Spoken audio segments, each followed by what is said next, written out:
여러분 반갑습니다. 열대야가 지속되고 있는데요. 다들 잘 주무시고 계시나요? 이렇게 더운 날씨에는 잠자는 침실에 온도를 몇 도로 설정할지 굉장히 관심을 많이 갖는 것 같습니다. 오늘은 수면에 가장 좋은 온도를 알아볼 거고요.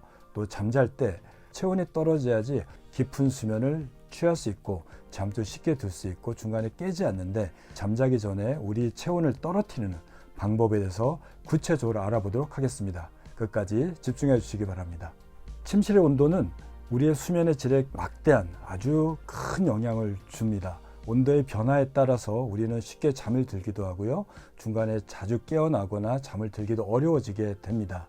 수면에 가장 좋은 침실의 온도는 몇 도일까요? 여러 전문가들은 15도에서 20도를 유지하는 것이 잠을 자는데 최적의 온도라고 얘기하고 있습니다. 현실은 어떨까요? 이 정도 온도, 즉 에어컨을 낮게 세팅해서 20도 이하로 낮추면 굉장히 추운 거를 느끼지 않겠습니까? 에어컨에서 나오는 바람보다는 방 안의 전체 온도를 생각해 보셔야 될 것 같습니다. 에어컨 온도는 한 23도에서 한 26도 정도로 설정하면 전체 대기 온도는 한 20도 이하로 유지가 되지 않을까 하는 생각이 듭니다. 잠들기 전에 체온이 쉽게 떨어지도록 방 안의 온도를 조금 낮춰 놓으면 우리는 조금 더 쉽게 잠들 수 있지 않을까 합니다.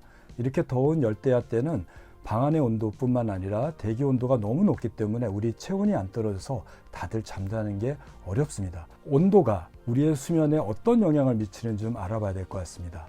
우리가 자고 깨는 수면 리듬, 이 일주기 리듬은 머리 정중앙에 있는 생체 시계에 의해서 조절됩니다.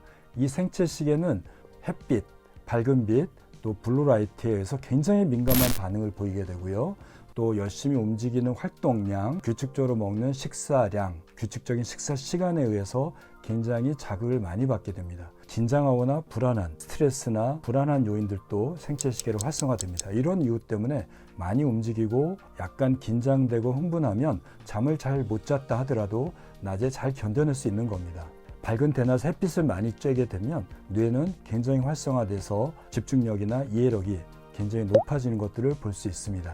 그래서 우리의 체온은 낮에 생체 시계가 켜져 있을 동안에는 36도 5부에서 37도를 유지하게 됩니다. 이거는 뇌가 활성화되어 있기 때문에 우리의 몸이 뜨거워져서 한 평균 36.5도를 유지하고 있는 거죠. 잠들기 1시간에서 2시간 전부터는 우리 체온은 찔끔찔끔 떨어지게 됩니다. 최종적으로는 1도에서 1.5도가 떨어져요. 체온이 떨어지는 거하고 거의 똑같게 멜라토닌의 분비가 찌끔찌끔씩 올라가고 있습니다. 멜라토닌 분비와 체온의 감소는 동시에 생기게 됩니다. 그리고 잠드는 시간에 맞춰서 멜라토닌의 분비는 왕성하게 분비가 되고 그때 체온은 조금 더 많이 떨어지게 되면서 아침에 깨어날 때까지 체온은 계속 떨어지게 되다가 보통 새벽 한 4시 정도에 최저의 온도를 유지하게 됩니다. 아침에 깨어날 시간에 맞춰서 생체 시계가 활성화되면서 우리 체온은 다시 조금씩 올라가서 아침 식사를 하고 나면 36.5도를 다시 회복하게 됩니다. 잠들 때 어떻게 우리의 체온이 떨어지게 될까요? 크게 두 가지 방법을 통해서 체온을 떨어뜨린다고 합니다. 첫 번째는 혈관 확장이라는 과정을 통해서 체온을 떨어뜨리는 겁니다. 몸속 깊은 곳에 심부 체온 온도가 우리의 몸의 온도라고 할 수 있겠습니다. 심부에 있는 열을 말초 장기로 보내는 방법입니다. 혈관 확장이라는 과정을 통해서 몸에 있는 온도를 발산시키는 방법입니다. 그렇기 때문에 일부 사람들은 잠들기 1-2시간 전에 팔다리가 약간 화끈화끈거리고 체온이 올라간다는 느낌을 들 분도 있습니다. 바로 이런 거는 우리의 몸속에 있는 체온을 낮추기 위해서 팔다리 혈관이 확장되기 때문에 나타나는 현상이라고 할 수 있겠습니다. 그런데 만성적으로 팔다리가 시리고 차가운 분들이 있어요. 당뇨병하고요, 말초 혈관 장애 있는 분들이 그렇습니다. 당뇨병이 오래되게 되면 혈관의 확장이 잘 조절되지 않습니다. 또 말초 혈관에 동맥경화증이 진행되면 역시 혈관이 확장되지 않아서 밤낮으로 손발이 시린 것을 경험하게 됩니다. 자더라도 심부 체온이 떨어지지 않게 돼서 잠들기도 어렵고 중간에 자주 깨는 문제가 생기게 됩니다. 그래서 당뇨병이나 말초혈관 장애 환자들한테 불면증이 훨씬 더 많은 이유가 됩니다. 또 다른 몸의 온도를 떨어뜨리는 방법은 땀을 흘려서 체온을 발산하는 겁니다. 우리가 땀을 흘리기 위해서는 몸의 오한처럼 몸을 떨는 과정을 통해서 땀샘이 확장돼서 몸에 있는 온도를 배출하는 방법을 취하게 됩니다. 그렇기 때문에 염증이 있거나 열이 고열해 있을 때 우리가 오한을 느끼는 것은 몸속에 염증 때문에 올라간 체온을 떨어뜨리는 어떻게 보면 방어적인 행태라고 할 수 있겠습니다. 침실이 너무 더우면 그럼 어떻게 될까요? 침실이 너무 따뜻해지면 몸속 깊은 곳에 있는 체온을 떨어뜨리는 게 어려워지게 됩니다. 혈관이 확장해도 바깥의 온도가 따뜻하니까 체온이 떨어지지 않고 도리어 체온이 올라가는 형태가 될 겁니다. 혈관이 확장이 되지 않아서 체온이 떨어지지 않으니까 우리는 땀을 흘리는 과정을 만들어서 또 열을 발산하려고 하게 되죠. 땀을 많이 흘리게 되니까 탈수가 되게 되고, 이렇게 탈수가 되게 되면 전해질의 불균형이라든지 영양상태의 불균형을 통해서 자다가 자주 깨게 되고 또 깊은 잠을 못 자는 일이 생기게 됩니다. 잠들기도 어렵고 중간에 깨는 문제 외에도 우리가 잠들 때 나타나는 수면의 단계도 왜곡될 수밖에 없습니다.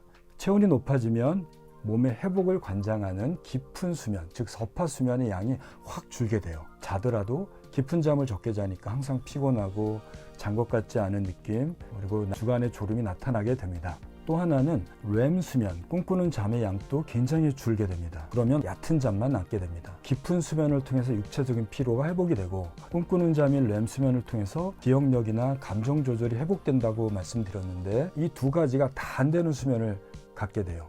이 때문에 잠을 자더라도 육체 피로의 회복이 이루어지지 않고 면역이 활성화되지 않아서 감염병에 굉장히 취약한 상태가 되고, 집중력이나 기억력이 떨어지고 짜증이 늘고 화를 참을 수 없는 감정 조절 장애까지 생길 수 있다고 할 수 있겠습니다.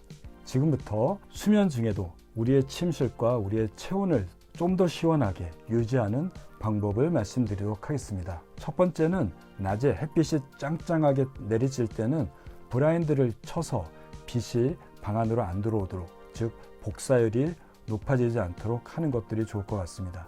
창문과 문을 블라인드로 내리고 문을 닫고 뜨거운 빛과 온도가 집 안으로 들어오는 것을 막아야 됩니다. 두 번째는 조명기구를 좀 조절할 필요가 있습니다. 백열등은 에너지 방출이 굉장히 많습니다. 즉 10%만 빛 발산에 쓰고요, 나머지 90%는 온도를 높이는 데, 열을 만드는 데 사용하게 됩니다. 그래서 한여름에는 백열등의 사용을 줄여서 방 안의 온도를 낮출 필요가 있습니다. 그렇다고 LED 조명이나 OLED 조명을 잠들기 전에 쓰게 되면 청색파 때문에 잠들기 어려우니까요, 잠들기 전에는 LED, OLED 조명을 사용을 제한하셔야 될 것 같습니다. 세 번째는요, 에너지가 많이 사용되는 전자제품의 사용을 잠들기 전에 2-3시간 전부터는 사용을 제한해야 됩니다. 열을 발산하는 대표적인 전자제품으로는 오븐이라든지 스토브 같은 게 있고, 토스터기나 전자레인지, 여기에 해당되고요. 또 세탁기라든지 건조기 같은 경우도 열을 많이 발산하기 때문에 방 안의 온도를 높일 수 있습니다. 이런 전자제품을 쓴다면 잠들기 2시간 이전에 사용을 끝내시고, 잠들기 전에는 사용을 억제하시거나 집안 바깥에서 사용하도록 하시면 좋을 것 같습니다.